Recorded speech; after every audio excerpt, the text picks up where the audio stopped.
Ya weekend ya iko sawa sawa.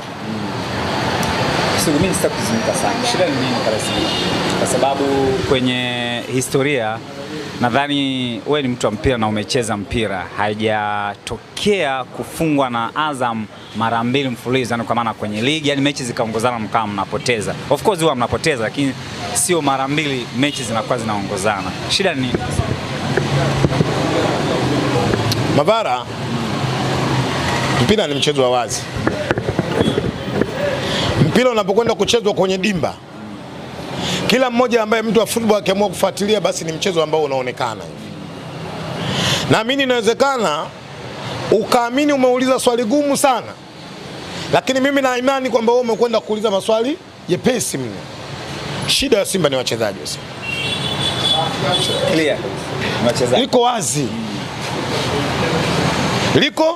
Liko wazi. Na moja ya shida tumeitengeneza sisi mashabiki, tumeitengeneza sisi wanachama, kwa kuamini kwamba wachezaji wa Simba hawana shida yoyote ndani ya Simba. Tunaamini Simba kila kwenda kupoteza mchezo, aidha tutakwenda kwa mwalimu au tutakwenda kwa uongozi au tutakwenda kwa mashabiki ambao wanaongea sana kwenye media. Lakini ukweli uko hivi, 100% watu ambao wanaweza wakaleta tija fulani ndani ya timu ni wachezaji katika dakika 90.